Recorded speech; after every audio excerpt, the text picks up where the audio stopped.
Good morning, everyone. I'm Kathy Ingersoll. I'm the Marketing Director at Asset Management Resources. Those of you who know us know we also call ourselves by AMR. So just if you're not familiar with us, just want you to know that we're still referring to Asset Management Resources. We're glad you're able to join us this morning. We've got a great presentation with a wonderful guest. Revolutionize Your Retirement is the topic that we're going to talk about today. I also wanted to let everyone know that we were honored to recently be awarded the winner for the best financial planner by the Cape Cod Times survey.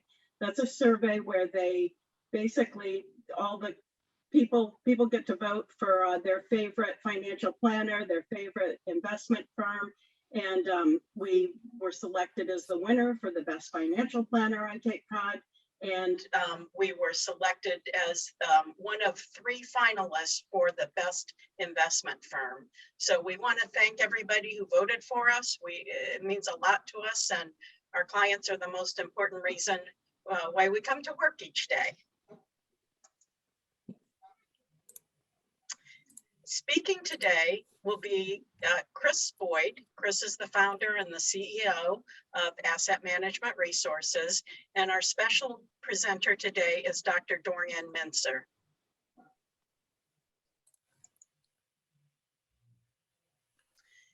We will be, after our introductions, we have a few updates about AMR. We'll talk about our 360 financial planning process.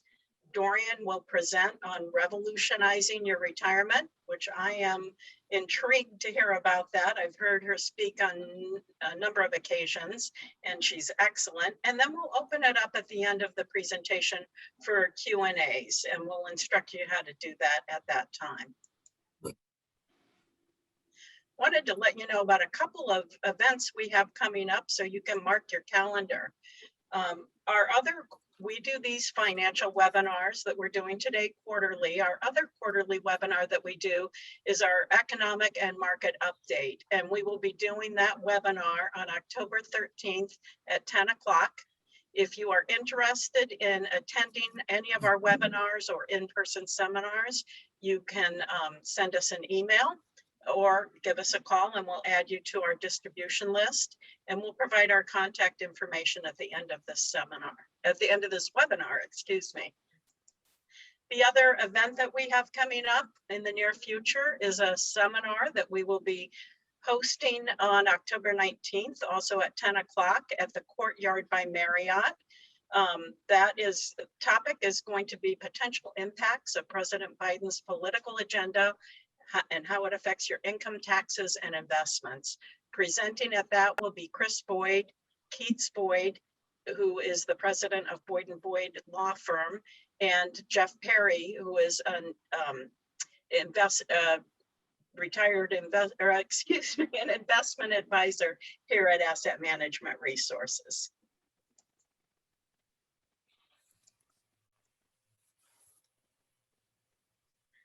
So, without further ado, I will introduce Chris Boyd, who is, again, the founder and CEO of Asset Management Resources. Hi, Chris. Thank you, Kathy. Thanks to everyone for being here. We're excited to have Dorian as our speaker this quarter for our financial planning seminar. And before we dive into her comments, I wanted to remind everybody that one of the things that we like to encourage people to do is to think about putting their planning in the context of 360 financial planning. That's what we call our financial planning process. 360, looking at all angles kind of a thing. We're basically just encouraging you to consider the financial aspects as well. Kathy, maybe we can go to the next slide.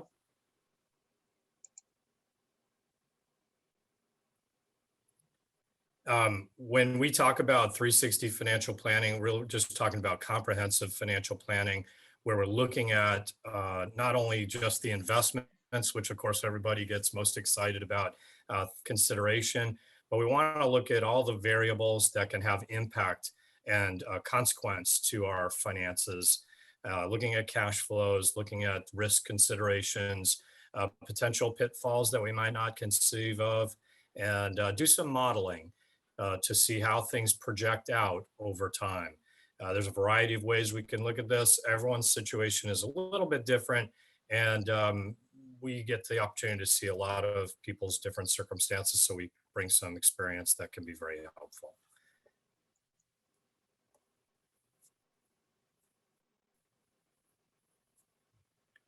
One thing I like to remind everybody, when you work with a financial advisor, Vanguard did a study in trying to quantify the value of good financial advice.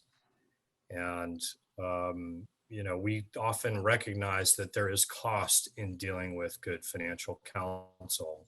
But Vanguard tried to estimate what's the quality of that advice, and it can add as much as 3% per year to your portfolio just by a few things. And the biggest of them, by the way, these don't necessarily happen in a single year. It happens in chunks that average out to something along these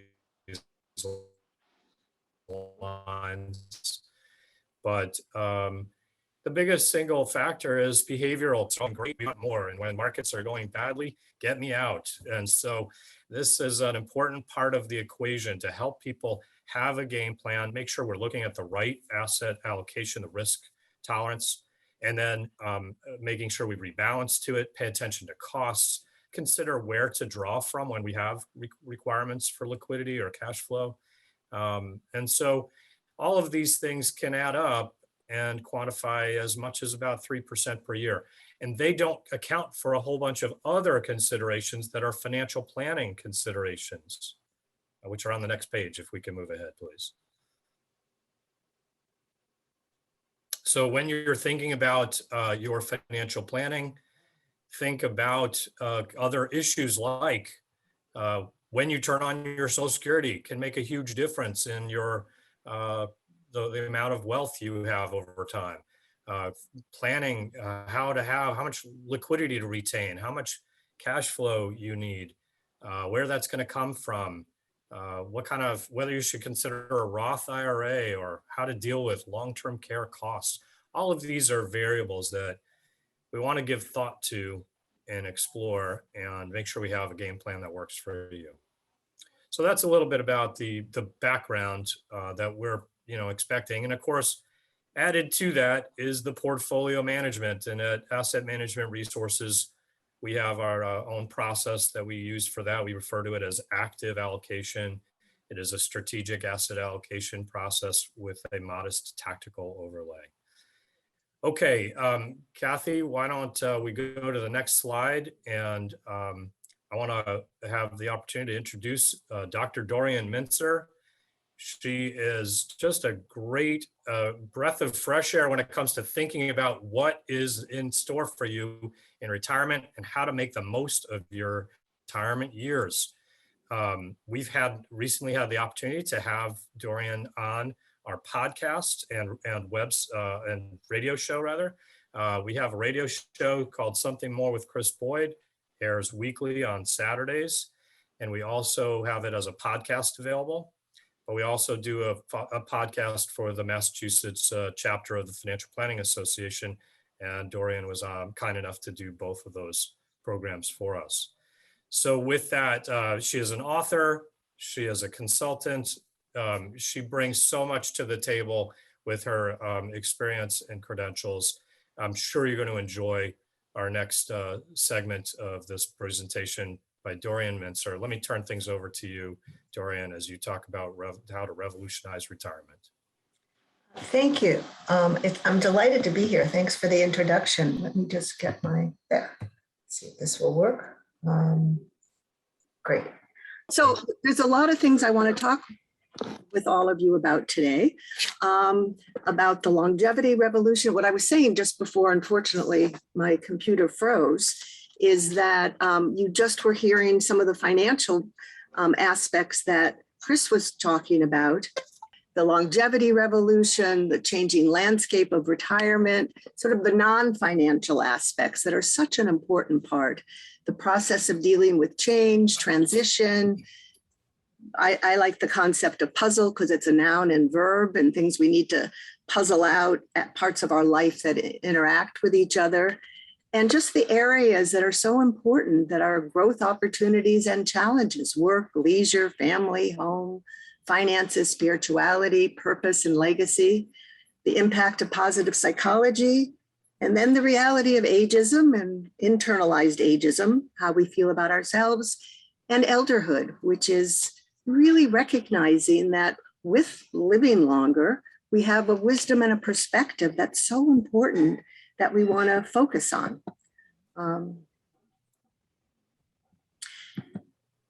There's a big paradigm shift that's happening, and many of you, some of you on the call might know about this, and some of you may not. You know, it used to be that when you retired at the traditional retirement age of 62 or 65, life expectancy was shorter. And so generally retirement was more of a destination then. And, you know, within 7, 10 or so years, people generally died. And the exception then were people that lived into their 70s, 80s, 90s, and into 100. That's changed now. And the expectation now is by the time you reach the traditional retirement age, you probably will have 20, 30, or 40 more years ahead of you. And those are what are called the bonus years.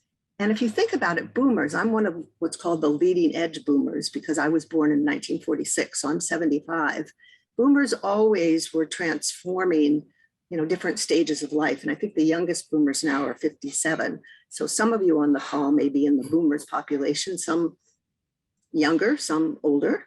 But I think that boomers have been transforming retirement. And the word itself is becoming very obsolete. A lot of people say, let's retire the word retirement. And there used to be that retirement, as I said, was more of a destination. Now, I think it's really helpful to think about it as a transition and a journey. And again, retirement used to have a lot of what are called the D words, things like decline, detachment, depression.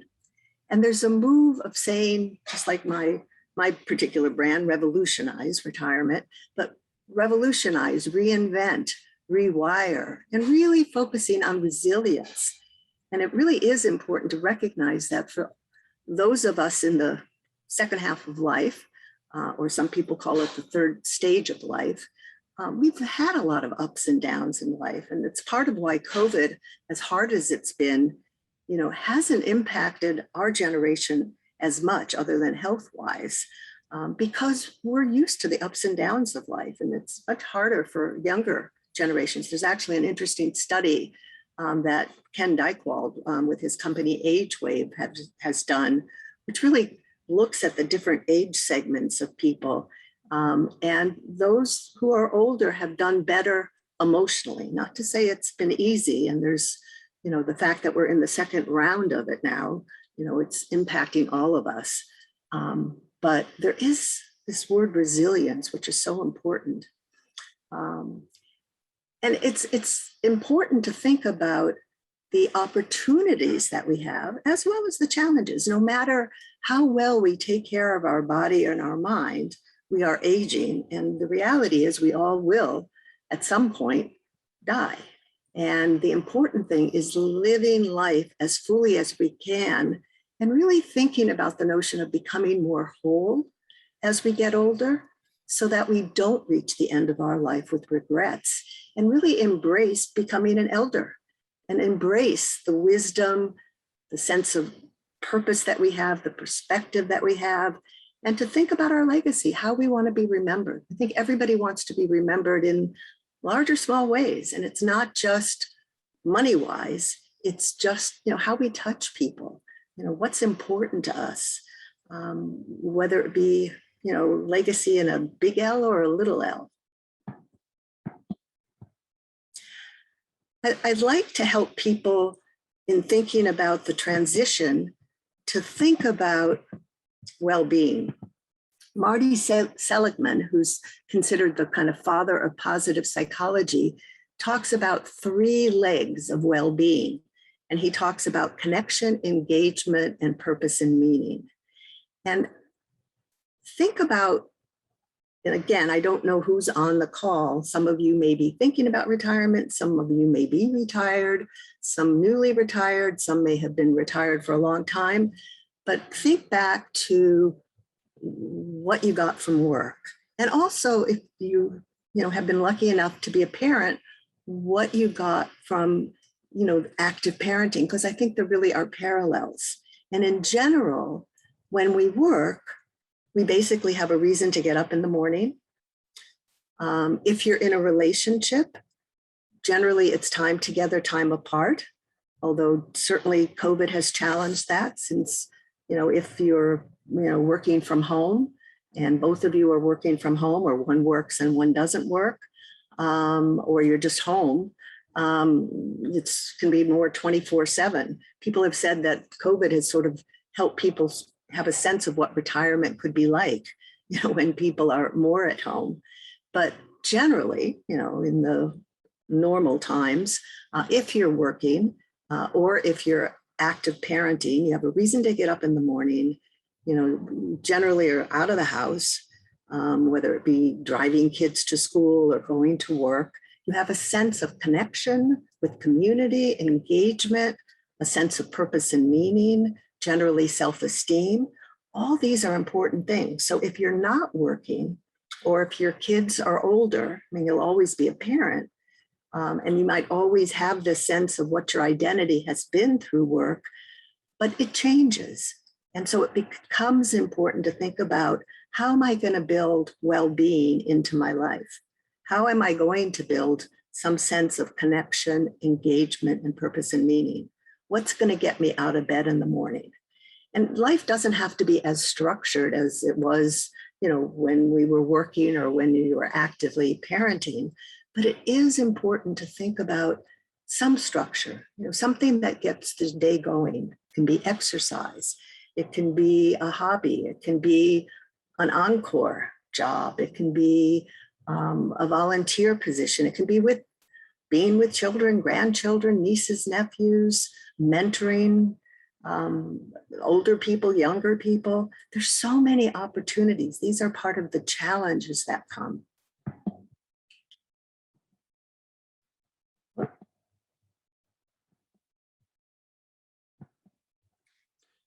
So it's important, I think, to think about these bonus years. It's really an exciting time. And a friend and colleague of mine, Bill Sadler, who's a sociologist, I love the image that he gives. He sort of talks about, if you think about it, the first stage of life is when we're born, we're learning. Second stage is, we're working, we're producing. And with the old model of aging in retirement, you get to the kind of top of the ladder, typical retirement age, 60 to 65, 62, 65. And he talks about, you kind of put on your seatbelt and you hold desperately onto the rudder, in a sense, or the shift of the car, and you just pray for a safe landing. Because that's the notion that it's all downhill. And it's not all downhill anymore. Now with these bonus years, life today is like reaching the top of the mountain, and you look out and there's this vast plateau. Those are our bonus years with a lot of ups and downs. And you can choose not to embrace the bonus years, and some people do. And, unfortunately, that's sort of when people just sort of sit around thinking, well, I'm going to die soon anyway, why do anything? But it's really an exciting period of time with a lot of hills and valleys, a lot of ups and downs, unknown, but it's an exciting time if you choose to embrace it. And personally, I'm hoping that this talk today will energize you a little to want to embrace it. But there are midlife shifts that we have. And just think of, for yourself, I'm not quite a believer that they're midlife crises, but there are these shifts that happen inside of us. Our definition of success often begins to change. I'm not sure any of us are ever free from, caring what other people think about us, but it becomes less. And I think what's called the locus of control, we tend to have more of our own internal standards of what's important to me, so that you can, sort of evaluate yourself more from inside rather than feeling so beholden, to making everybody happy on the outside. It's not unusual that people kind of look into the mirror and they say, oh my gosh, who am I? Or if you're in a relationship, who are you or who are we? Because as we get older, there may be some shifts in values and priorities. Oftentimes values stay pretty consistent, but not always. There could be more awareness of some of our own character strengths, some of the things that are really important to us. And that may begin to, want you to choose to do some different things. Oftentimes I hear people who have worked for many, many years, really focused on just making a lot of money, and then reach this point of life and say, I want to give back now. I want to do something different. I want something that really speaks more to my heart. It's not unusual that there can be either a continuation of spirituality, if you've been a spiritual person, and I'm not necessarily meaning religion, it may be religion, but it may be more just spiritual. Because I think as we get older, there is this wanting to just sort of make sense of the world.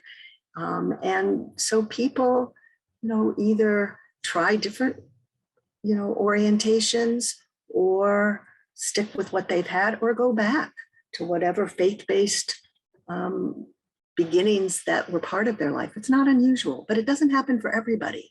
But there are these kind of shifts. I always call it a nudginess that people get, and just honor that. Be aware of it. Take time to reflect on it, so that I think the more we get to know who we are, the more we can use the who we are in how we want, to live in this next stage of life. Sorry, I'm just having a little trouble with this here right now, but let's.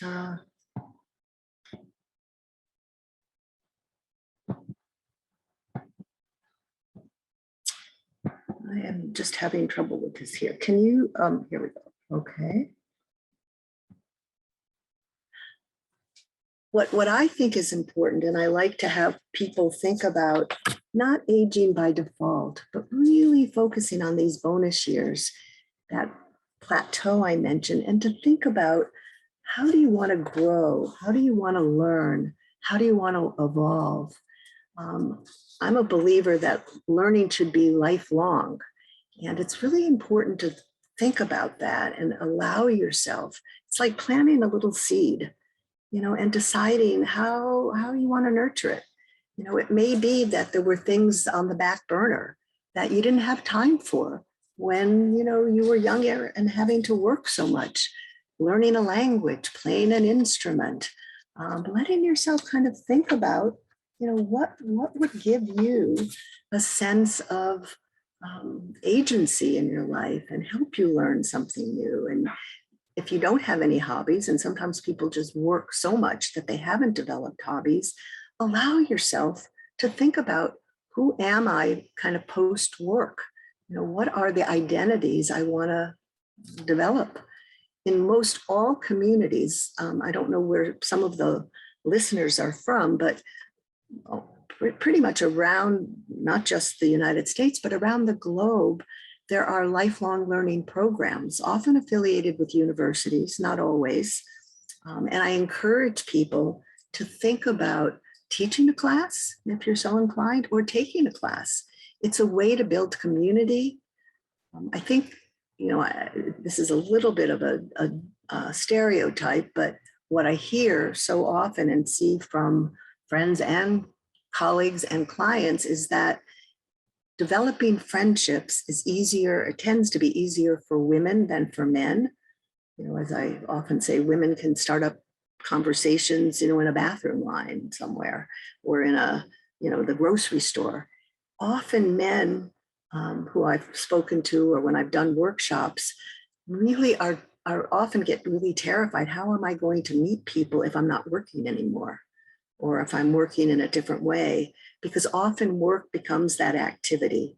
And so it is important to think about what are things that you can do individually, but also what are things that can be part of community, like golf, sometimes sailing, hiking, there are many kind of things. But to think about reaching this stage of life and thinking about being able to keep growing and learning and evolving, not just sitting there waiting kind of with the expiration date on your forehead, sort of just sitting around saying, well, I've got less years ahead, why bother? It's really thinking about how to age vitally. Vital aging, I just wanted to kind of read this quote to you. There is an organization called the Vital Aging Network. And, aging is a lifelong process of achieving potential, creating meaning, and enriching our life throughout. And making contributions and connecting in community. And I think if you can think about it, think, how do I want to design my life? How do I want to age so it's intentional and more conscious and not just by default, not being defined by other people?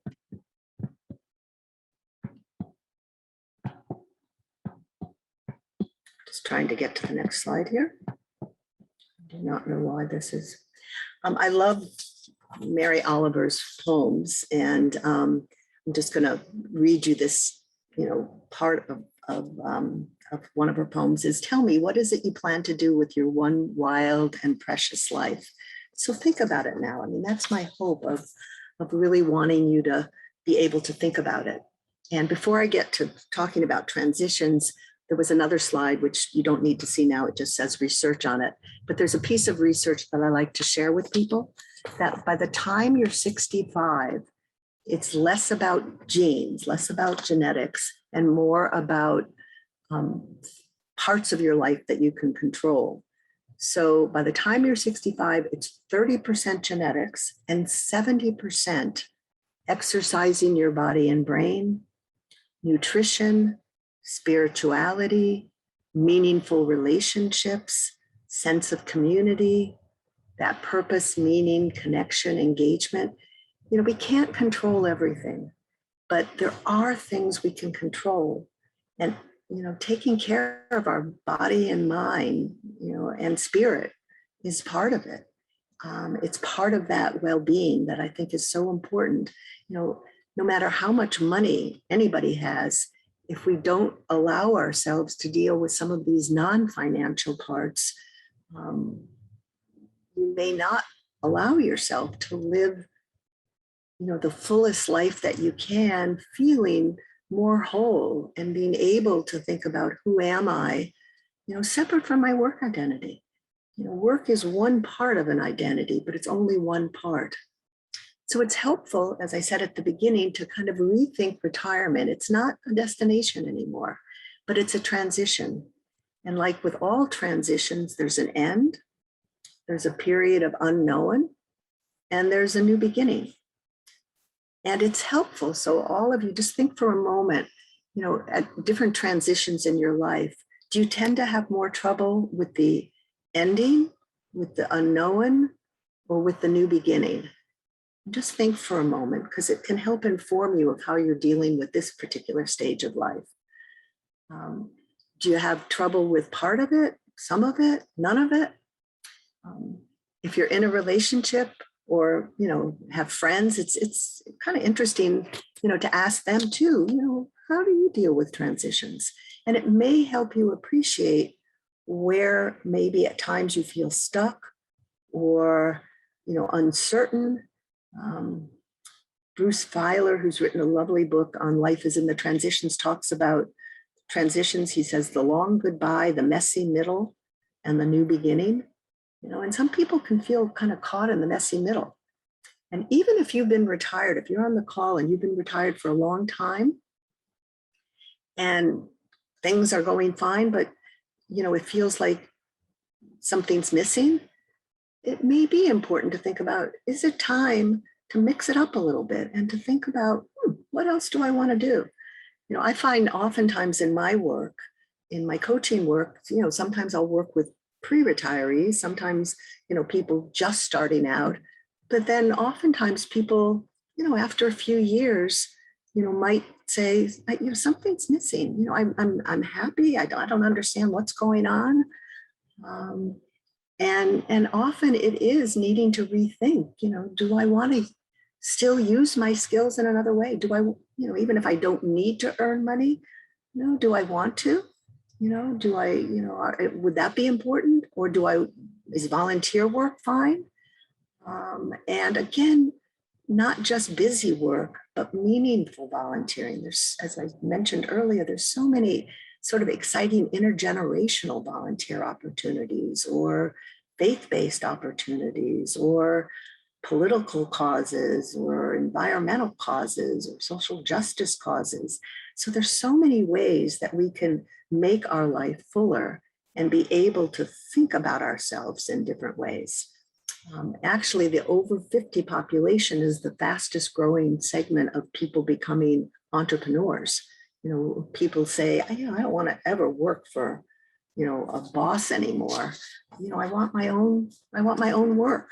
And, that is a possibility of if you still want to work, think about and maybe list, what are my skills, way back? What are my skills from parenting, from friendships, from work? What are the skills I really like? What are some things maybe I'm not so good at that I'd like to learn to do a little bit better? What are some I'd like to let go of? And this can help you maybe think about how you want to move forward. I also like to think about, so change can be hard. And, life changes daily. The transition is the personal way we go through change. But I like this model of change from Prochaska, who's a psychologist who lives in Rhode Island. And I often find it helpful to share this with people, because sometimes people say, I just want to do such and such, and I don't understand why I can't do it. Like, I want to lose weight and I can't do it, or I want to learn the piano and I can't do it. Actually, action in this model is the fourth step down. And I just want to share this real quickly, because I think it sometimes helps people not berate themselves so much. Prochaska talks about pre-contemplation, where, and if you just sort of think again about your life, when things are just bubbling in your mind and, it hasn't really taken form, but you're sort of thinking about, this is when sometimes people years ahead are thinking about retirement, or thinking about, wanting to have a family reunion, or think about, wanting to work in a different way. And then it kind of gets to this next stage when it's really contemplating it. It's not just percolating, but you're really beginning to think about it. What's involved in that? What do I need to do or not do? Then the next stage is preparation. In order to do that, what do I need to do? What do I need to learn? Or what, maybe I need to watch some YouTubes on learning a new skill, or the piano, or take lessons, and then it's the action, and then it's maintaining it. So if you want to make a change and you're feeling stuck, you might find it helpful to kind of think about these stages and really think about, am I really ready for the action? What do I need to do to help myself achieve whatever that goal is that I have? Retirement, I'm just using that word because it's the word we have, but it impacts the entire family. And again, for those of you who are retired, just think about it. Even if you're the one who retired, it really does impact everybody. So it's a time for important conversations. And as I said at the beginning, and it's the title of the book I co-authored, The Couples Retirement Puzzle. Puzzle's a noun and a verb. And even that book that I co-authored, although it's written for couples, it's really helpful for individuals, because even if you're not in a relationship, if there's significant people in your life, friends, siblings, adult children, that are going to be part of your life during this transition stage, it's really helpful to be able to have these conversations with whoever's important to you. So if you think about it, there are all these parts of our lives. There's the finances, there's health and wellness, there's our sexual life and our need for intimacy, time together, time apart, where do we want to live, spirituality, legacy, end of life issues. They're all different kind of puzzle pieces. They're not going to fit together perfectly like a jigsaw puzzle, but they impact each other. And I think finances and health are two of the biggest puzzle pieces that influence other things. They influence if you can still work. They can influence where you live. They can influence finances, healthcare needs. And you need to puzzle it out. That's the verb part. You need to think about these things and to think about what's important to me, sort of creating your own individual vision. And then if you're in a relationship or, again, whoever's significant in your life, have these kind of conversations so that you can figure out what are things that I want to do separately and what are things that I want to do with you as either my partner or my friend or sibling or adult child. And talk about expectations. I think expectations of each other, is a very, very important situation. And, I think speaking of relationships for a moment, in the healthiest of relationships, we're separate people and we can do things separately and then come back together, the interconnection, the interdependency.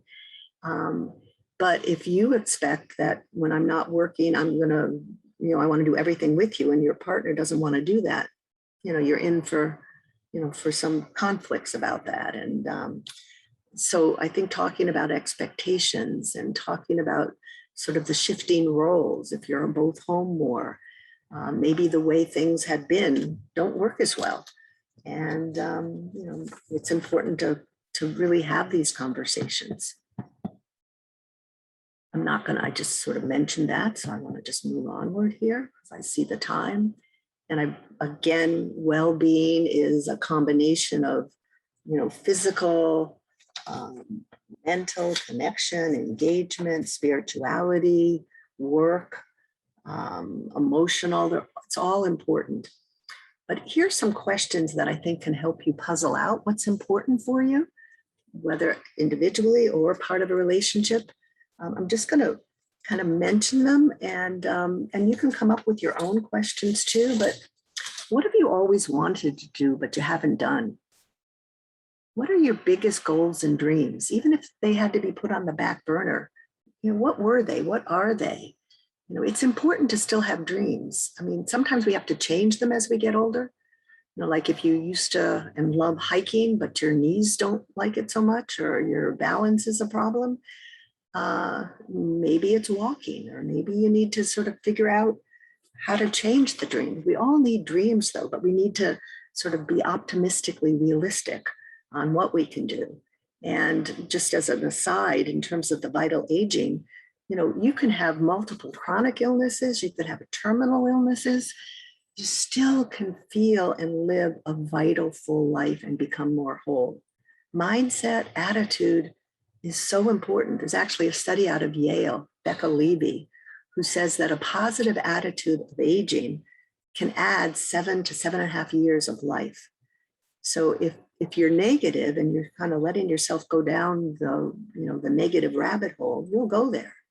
And there's depression and there's isolation and too much drinking or drugs. But it doesn't have to be that way. You really can, be more conscious and intentional.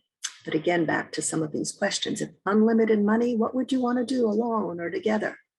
What are new things you want to learn? What do you most want to see or experience? Now, again, I know COVID has made that hard, but I think at some point, things will open up again. And I think it's helpful and important to have things to look forward to and to allow yourself to have some plans and dreams. What relationships, if any, do you want to repair? Where do you want to live? If you want to age in place, that a lot of people talk about, what do you need to do to accommodate maybe some changing health needs? What if you're not able to manage the stairs? You know, what accommodations might you make if you want to stay there?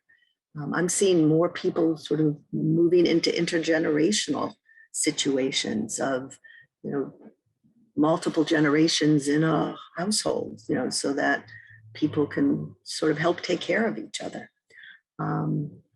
How can you live your life with a greater sense of purpose and meaning? And it's not purpose with a big P. It can be just, you know, how do you want to be remembered? You know, what's important to you? And then George Kinder, who's a financial life planner, has a series of questions. And I particularly like this last one. I've modified it a little bit. But if you went to the doctor and you were told you had only 24 to 48 hours to live, what would you regret not having said or done? I think it's a powerful question, and I really encourage you to think about it, because you don't have to wait. I mean, we don't, first of all, know when our end is going to be, but if the goal is wanting as best as possible not to reach the end with regrets, it becomes important to say, okay, I want to take care of these things now. I know at one of the workshops that I gave a number of years ago, actually to financial planners, somebody came up to me afterwards and said, you know, that question really just shook me. And I realized I want to repair my relationship with my middle son. And he said, I'm going to call him tonight and, you know, and start a conversation going. It's important to do those things, you know, and to just recognize and live each day as fully as you can.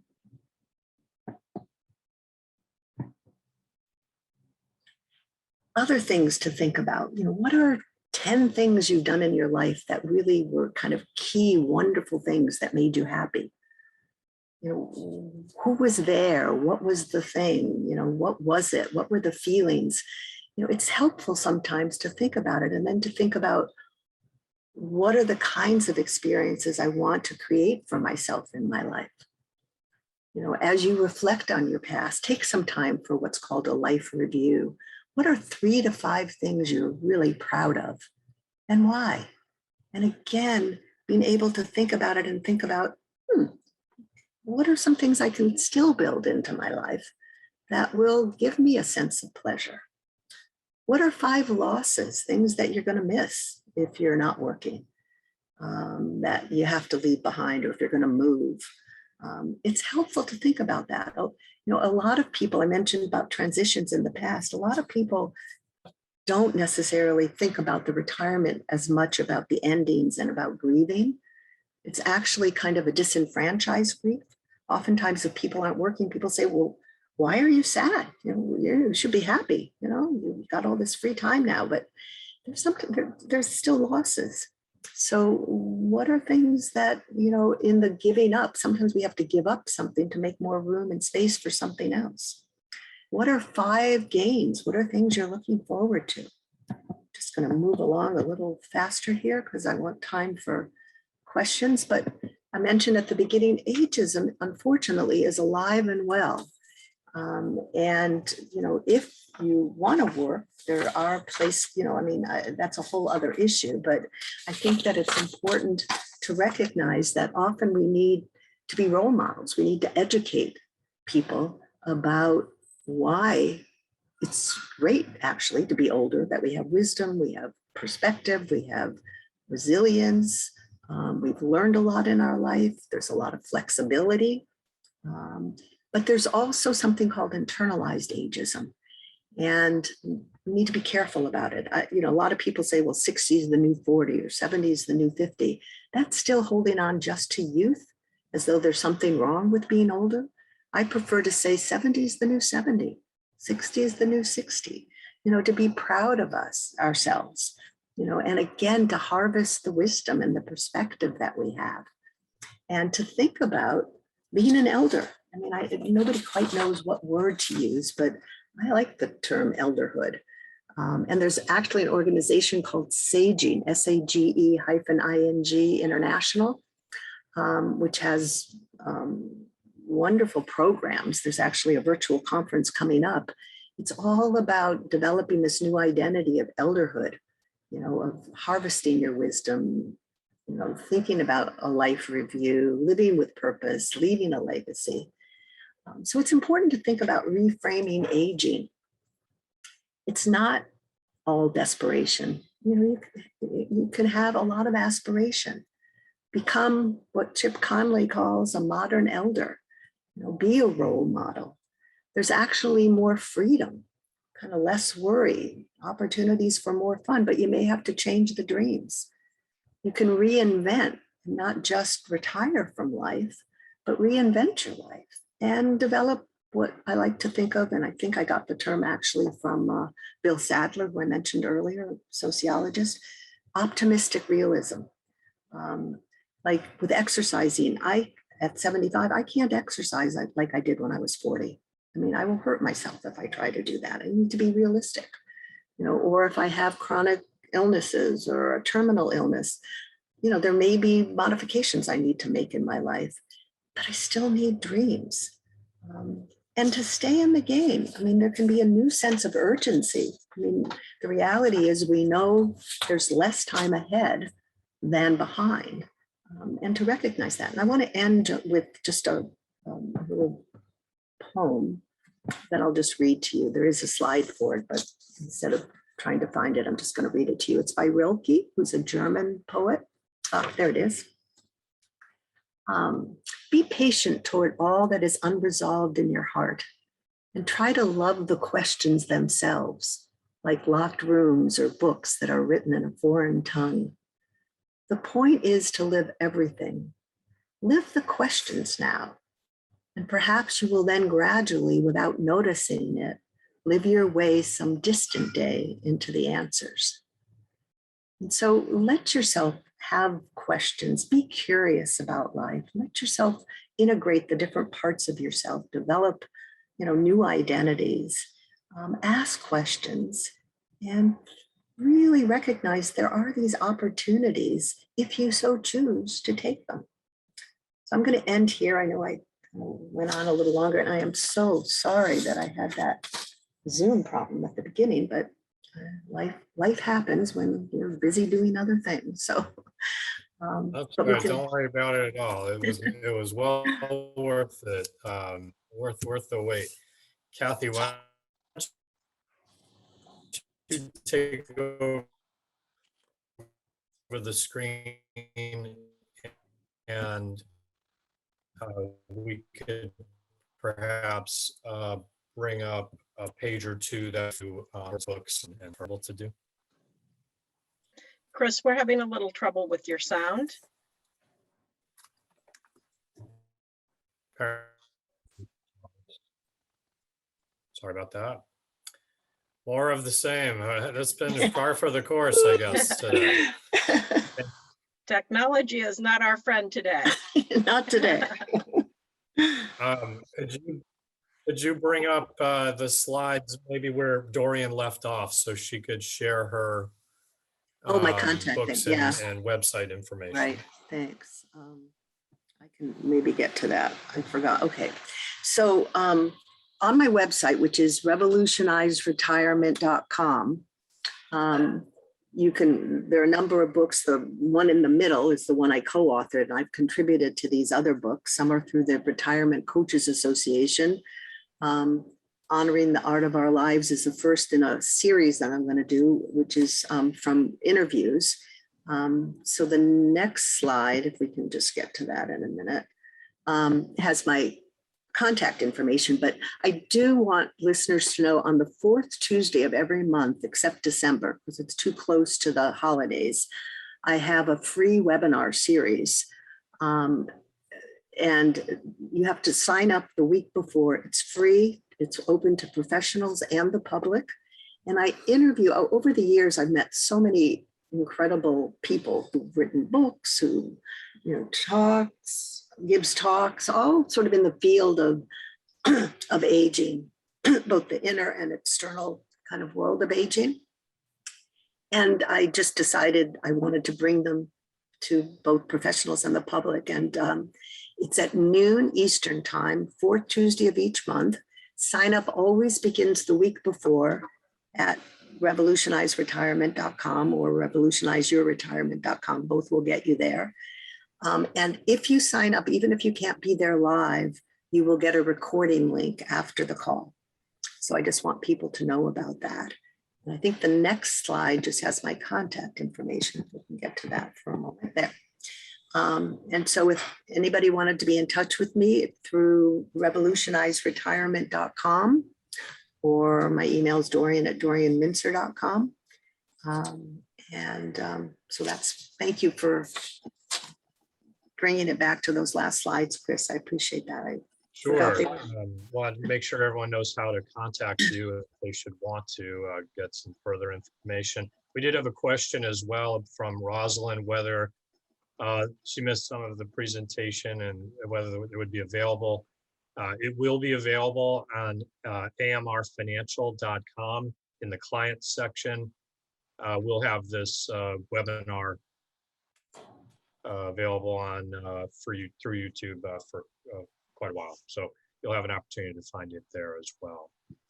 And as far as some of the other considerations, again, Kathy, I don't know if you have taken over the screen yet. It'd be probably preferable. Just want to remind everyone to tune in if you have an opportunity to our radio show. We do have great guests like Dorian from time to time. And you can find more information about that through our website as well, amrfinancial.com. Also on our various social media platforms. Dorian, I did have one question for you, and I know we want to allow some time for questions. And just for those who are, before we move to that, I will just mention for those who are our clients, you most likely know how to connect with us through our websites, phone numbers, and so forth. But for those who are listening who are not clients, you're welcome to reach out to us. We offer a complimentary consultation to address your financial planning or portfolio needs, and would very much welcome the opportunity to speak with you. Dorian, one question I had was some of those question slides. Would it be okay if we shared them as on the page next to where we post your video? Because I think one of the things that I think is very challenging for people as they try to imagine what are those things that I should be spending time on, or what are the possibilities? And I think a lot of those questions are helpful to challenge the mind a little to think about how we might spend that time. Absolutely. I'm fine for you to be able to have that with the with the recording. Terrific. One of the things that we'd like to allow for, if people do have questions, we'd love to have you have a chance to ask those and Dorian to answer them. We're close to 11 o'clock. We'll try to end within the next 5 minutes or so, but we'll give a chance for a couple of questions. There's a Q&A button at the bottom. I see a couple of questions seem to be loading into that. I know Dorian has a hard stop at 10 after 11. So we will be limited to the amount of time that we can do. So why don't we jump in with those questions? Kathy, are there anything there that we should share?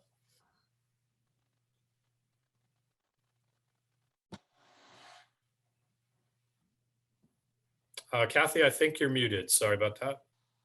I think the screen looks frozen. We are really having some Zoom things today. Yes. We do have a question here. Someone has said that it's a great presentation, and thanks you, Dorian. They are questioning why people think